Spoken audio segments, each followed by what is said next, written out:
How does one build a church? It's a question that's ruminated in my mind since last weekend. I got to go to Third City Christian Church in Grand Island to celebrate the retirement of their lead pastor, Scott Jones. If you've ever been to Grand Island, Third City is this mega church in the middle of Nebraska that just is growing disciples and reaching countless people around the world. At CSF, we have a pretty special connection with them. A lot of our student leaders and staff have come out of Third City. A lot of Third City staff has come back from CSF. And as I sat there and remembered what this church was like 25, 30 years ago when their lead pastor got there, and a smaller congregation figuring out how to minister in Grand Island and to the surrounding communities, and then to sit there in one of their 3 services with hundreds of people, thousands of people on the day, I began to ask that question: how does one build a church?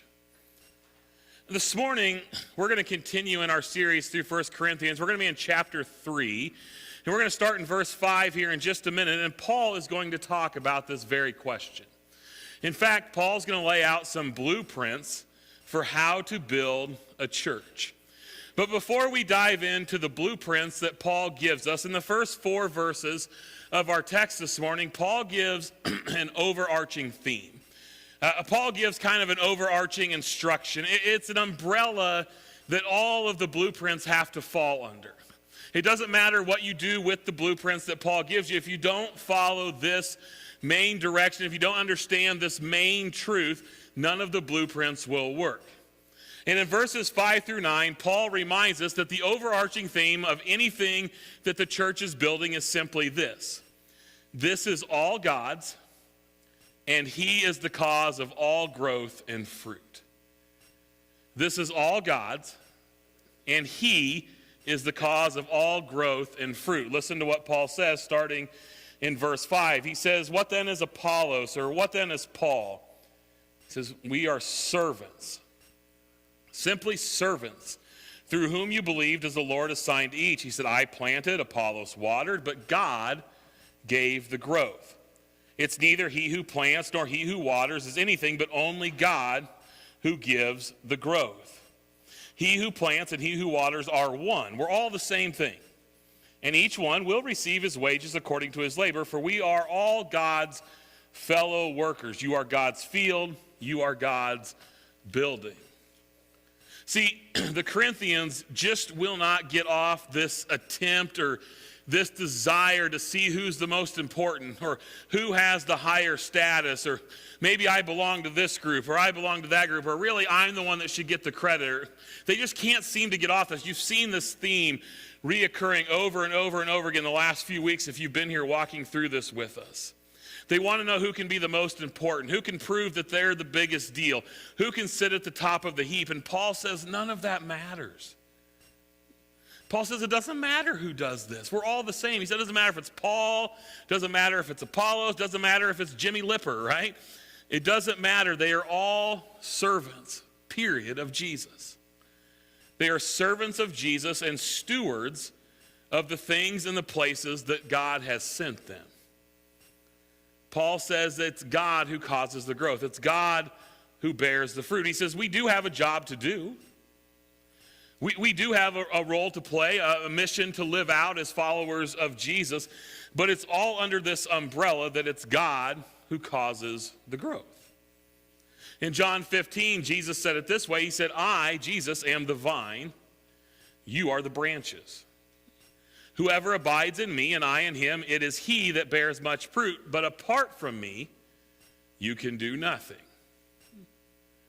Without God, no matter what the blueprint is for the church, it will not grow and it will not bear fruit.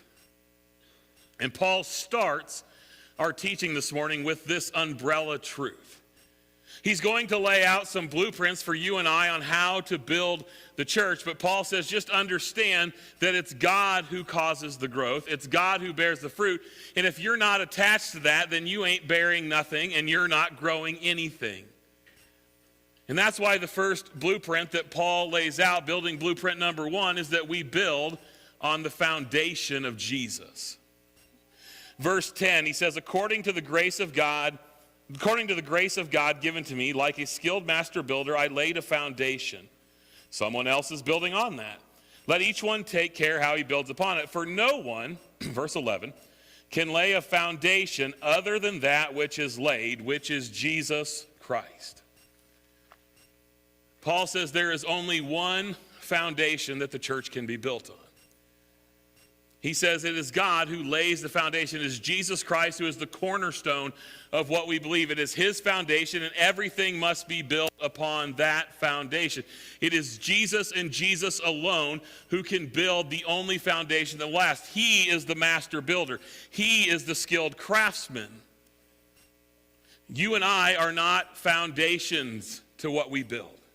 There is one foundation for the church, and it is Jesus. That's why in 1 Peter chapter 2, Peter says, as you come to him, a living stone rejected by men, in the sight of God, chosen and precious, you yourselves, like living stones, are being built up as a spiritual house, to be a holy priesthood, to offer spiritual sacrifices acceptable to God through Jesus Christ.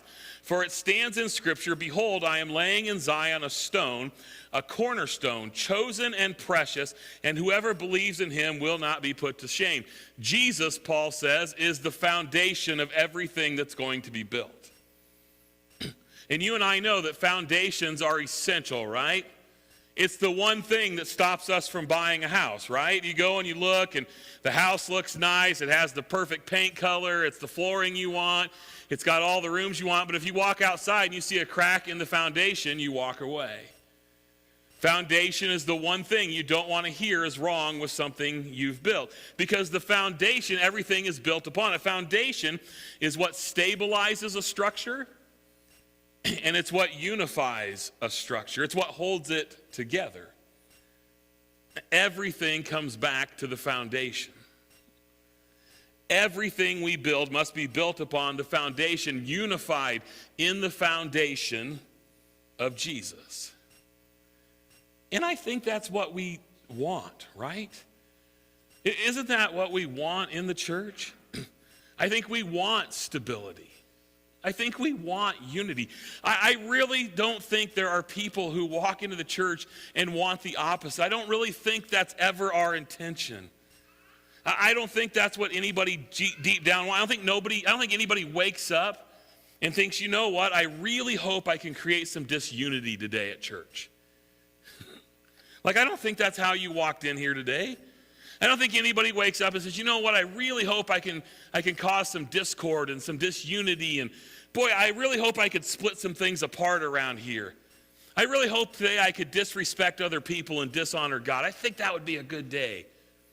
I don't think that's what we want. We want stability. I don't think any of you woke up this morning and said, you know what would be great today? If life would just throw me a giant curveball that would disrail my whole life. Something I didn't see coming and it's horrible. That would be awesome. That's not what we want. We want stability in the church. We want unity in the body of Christ. The problem is, sometimes we think we can get that off the foundation of Jesus. We think by our own efforts, or by our own desires, or our own wants, or our own needs. And we move away from building on the foundation of Jesus, which unifies and stabilizes the church. And Paul says the first thing in the blueprint is it has to be built on the foundation of Jesus. Because Paul says the second thing in the blueprint is that we have to recognize others have built before us, and others are going to build after us. Listen to what he says in those same verses one more time. Paul says in verse 10, he says, I laid a foundation, but somebody else is building on it.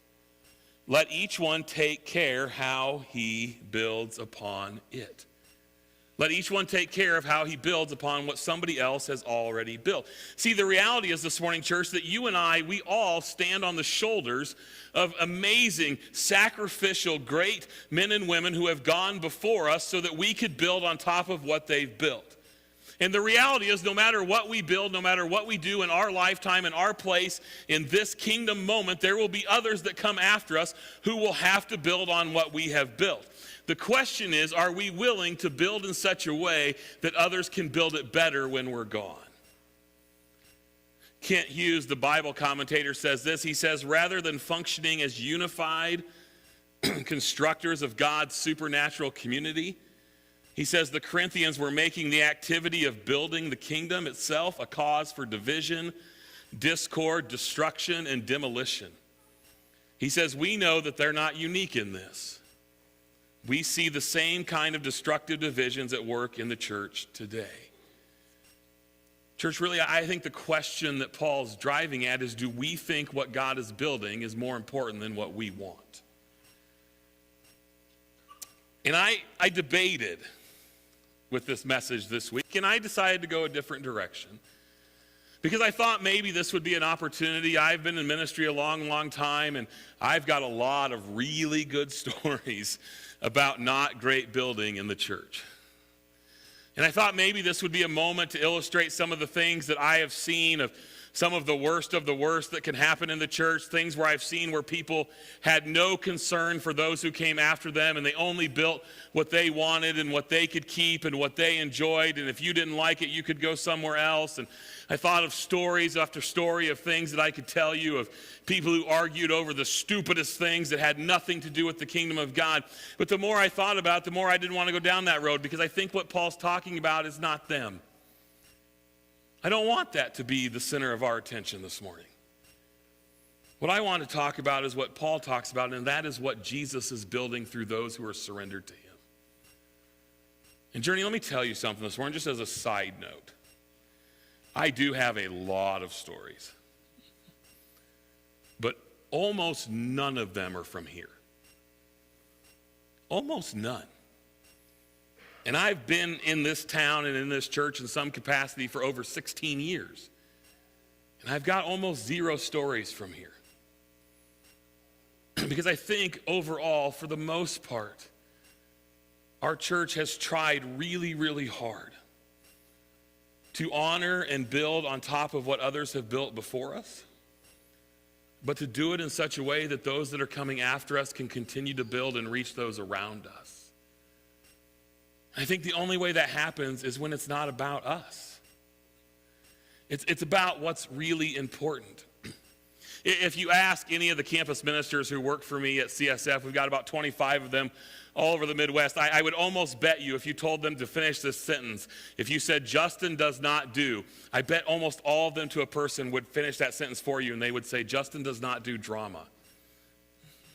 I say this to them 50 million times. When we hire somebody, I say it to them 50 times. I say, listen, I just don't do drama. If you want to be dramatic, go work for somebody else. If you want to make a big deal out of something that's not a big deal, this isn't the place for you. If every little molehill is a mountain, you're going to get no sympathy from your boss. He doesn't have that gene. He's going to look at you and go, I don't care. Right? And there's two reasons for this, one better than the other. One of these reasons is I really don't care. Like, I don't have that compassion gene in me, okay? Like, I just don't. But the other one is also true. I don't care because I think what we do is too important to be sidetracked with something that's not. I think the mission that God has called us to as followers of Jesus, I think what he's trying to build through places like Journey and CSF and countless other churches and ministries across the world, it's too important to be sidetracked by something that's not. It's more important than the things that annoy me. It's more important than the things that inconvenience me. It's more important than the things I don't like or aren't the way that I want. I just don't care because what we do matters so much. I just want something that we can pass on, that people can build on better. It's like the young man who observed an older man in his 80s who was planting the apple orchard outside of his farm. And the old man was lovingly and painstakingly preparing the soil and planting the tiny saplings and watering them. And after a while, the young man said to him, he says, you don't really expect to eat any apples from this orchard, do you? He's like, no offense, but you're probably going to be gone by the time they get here, right? And the old man looked at him and he says, no, I don't, but somebody else will. And church, Paul reminds us that somebody planted trees that you and I are eating the fruit on. And I think Paul challenges us, are we willing to plant trees that somebody else will eat the fruit from? Because we're not the ones that are causing the fruit anyway, remember. It's God that causes the growth. It's God that causes the fruit. It's not ours. And Paul says that you and I are called to build on top of that. And number 3, he says we're called to build with things that will last. We're called to build with things that will go into eternity. Verse 12, he says, now if anyone builds on the foundation with gold, silver, precious stones, wood, hay, straw, each one's work will become manifest, for the day will disclose it, because it will be revealed by fire, and the fire will test what sort of work each one has done. If the work that anyone has built on the foundation survives, he will receive a reward. If anyone's work is burned up, he will suffer loss, though he himself will be saved, but only as through the fire. Paul says you and I are to build something that will last.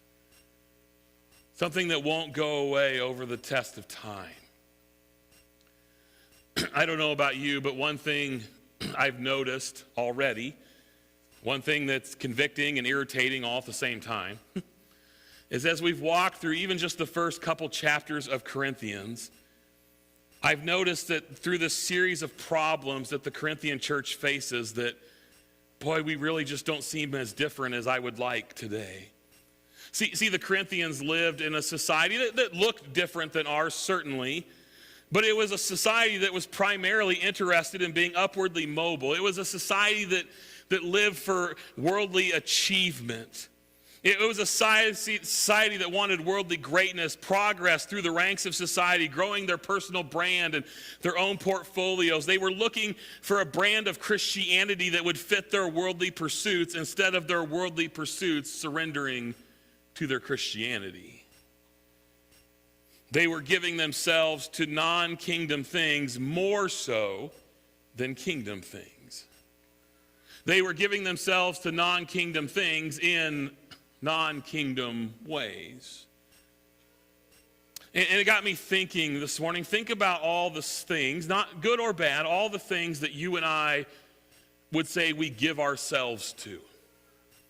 And there's probably lots of them in our lives, right? Things that we put our whole heart and soul and body into.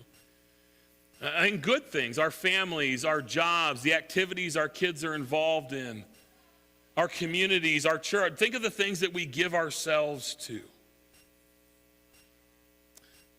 Now, for a moment,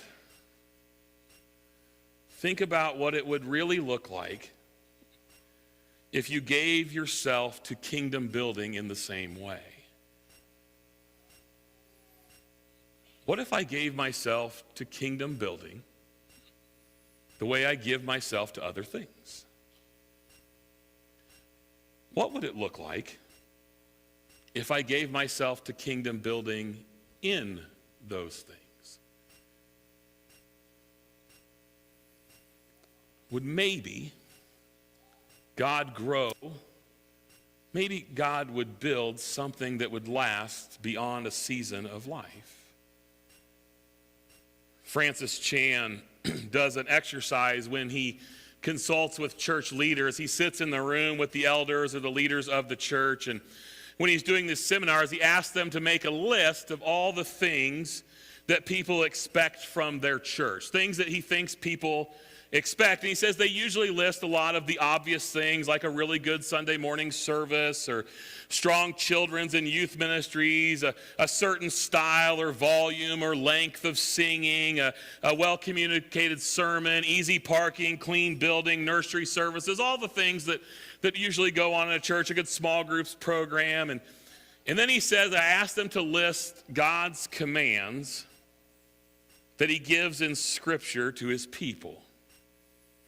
He says, usually they mention things like, love one another as I have loved you, John 15, or James 1, where it says, visit orphans and widows in their affliction, or make disciples of all nations, Matthew 28, or bear one another's burdens in Galatians 6. And he says, the list goes on and on. He says, then I asked them this,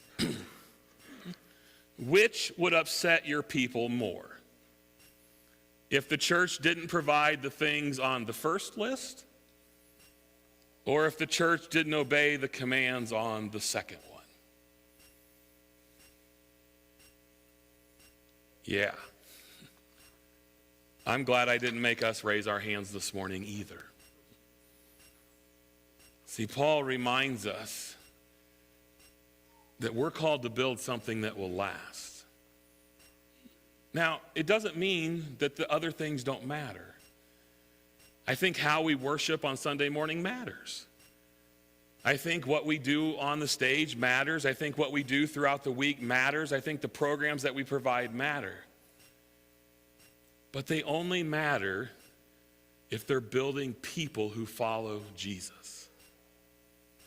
Because that's what will last. I mean, come on, right?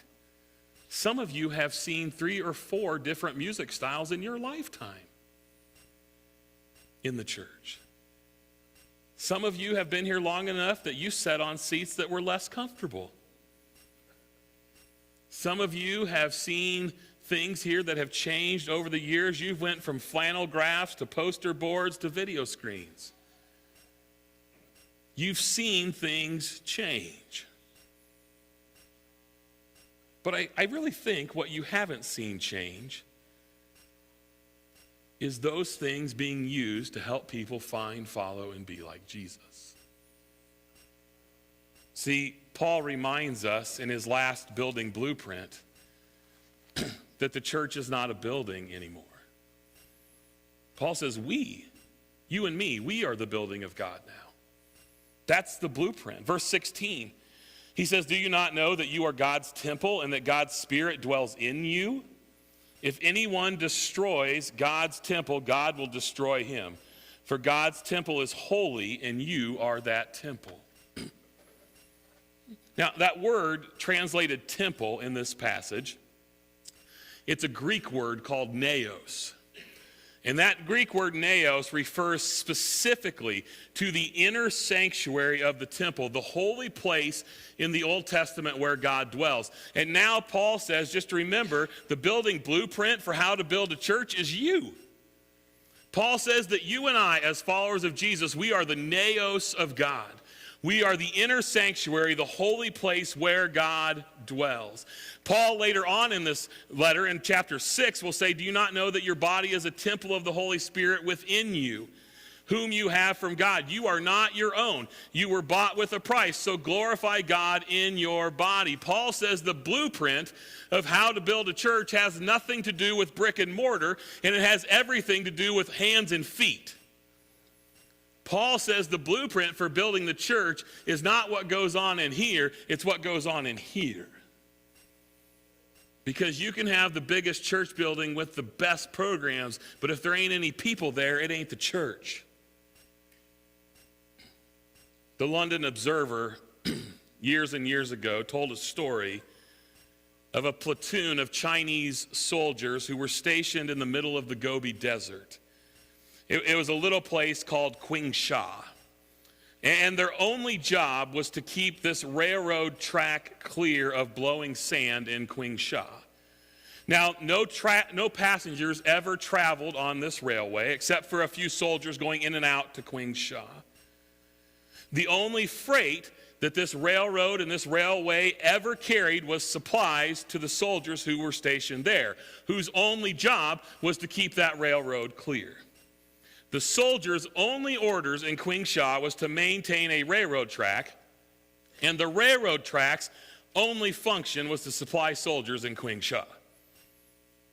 Are you getting a picture here? A group of people whose only job was to clear a railway, whose only job was to bring supplies to a people, whose only job was to clear a railway. Now, church, let me tell you something this morning. The same thing is true of a church that thinks it's a building and not a people. If you're here this morning and you think the church is only what we do on Sunday morning, you're working for a Qingsha railroad. The church was never called to be a place that its people only came so that they could get what they need and never provide it to anyone else. If we think that the church is only a building where people gather one time a week, then we are nothing more than a Quingshaw Railroad. Paul says the church is called to go. The blueprint for building the church is you and me. It's Jesus who causes the growth. It's Jesus who bears the fruit. And Jesus says his blueprint is not the building, it's the people who come there. And more importantly, it's the people who leave there. You know, last Sunday, I really thought it was going to be a different service. I don't know why. I've known Scott for 20-some years. But I really thought that, he said, so my challenge to you is to love the church. Because the church is a picture of what is to come. It reminded me, as the band comes this morning, it reminded me of the story or the allegory, the illustration in the last book of C.S. Lewis's The Chronicles of Narnia called The Last Battle. And if you've read the books, it's this beautiful picture as they leave the land of Narnia, the only world that most of them had ever known, and they head off to this place called Aslan's Country. And in Aslan's Country, it represents heaven. And the following scene is told as the people they're kind of confused. And Lucy, the young girl, says, those hills over there, they very much look like the southern border of Narnia, where we were from, and yet they're not like it at all. They're different. She says they have more colors. They look further away than I remembered. They're just more, I don't know. They're more like the real thing, said Lord Diggory. And then suddenly, Farsight, the eagle, spread his wings and soared 30 or 40 feet up into the air, circled around and alighted on the ground and said, "Kings and queens, we have all been blind. Narnia is not dead. This is Narnia." "But how can that be?" said Peter. "Aslan told us older ones, that we would never return to Narnia, and yet it seems like we're here." Well, Lord Diggory interrupted and said, "The eagle is right." He said, listen, Peter, when Aslan said you could never go back to Narnia, he meant the Narnia you were thinking of. He says, but this is not like the real Narnia, which has always been here and always will be, just as our own world, England and all of that. It's a shadow or a copy of something in Aslan's real world. He says, you don't need to mourn over Narnia, Lucy. All of old Narnia that mattered, all the dear creatures, they have been drawn through the real Narnia through the door. And of course it's different. It's as different as a real thing from a shadow or as a waking life from a dream. He says the difference is the old Narnia and the new Narnia was like that. The new one was a deeper country. Every rock and flower and blade of grass, it just looked like it meant more. And then the story says, finally, the unicorn summed up what everyone was feeling. He stamped his right forehoof to the ground. He neighed and he cried and he said, I have come home at last. This is my real country. I belong here. This is the land I've been looking for all my life, though I never knew it till now. He says the reason why we love the old Narnia is that it sometimes looked a little like this. In church, I have no doubt that this is one of the best illustrations of what experiencing a new heaven and a new earth will be like. There'll be things that seem familiar, but so much better, so much richer.